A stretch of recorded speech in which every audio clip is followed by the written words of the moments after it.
Alright, in this video I'm going to explain the difference between theoretical probability and experimental probability. Okay, so theoretical probability is basically just what should happen. So if we're looking at the six-sided die, alright, the different things that could happen if we roll this, you can get a 1, 2, a 3, a 4, a 5, or a 6. And theoretically, all of these have the same probability of occurring. Okay, they all have a 1 out of 6 chance of taking place. All right. Now, what experimental probability is if you actually go ahead and you roll this die, what will happen? All right. So, for example, we got it written out like this. So let's say this is just a little tally chart. Let's say I rolled this dice a number of times,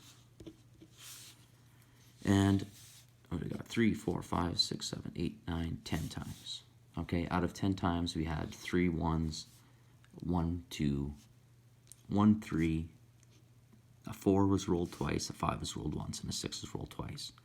Okay, it's not always going to show up to what the theoretical, okay? So they're not going to match each other right off the hop, all right? This is just kind of what should happen. Experimental probability is what happens when you actually go ahead and do that. What you will find, though, is the more trials you run, so the more times you roll this die, all right, it will get closer and closer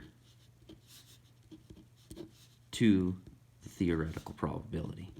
So as you do it more and more and more and more and more, it will slowly get closer and closer to the theoretical probability. But it's never really necessarily going to match up exact.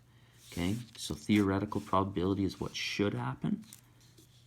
If you had a die, basically you should roll a 3 once every 6 rolls. Now we know that that's not always going to happen. I could roll, I could roll three threes in a row.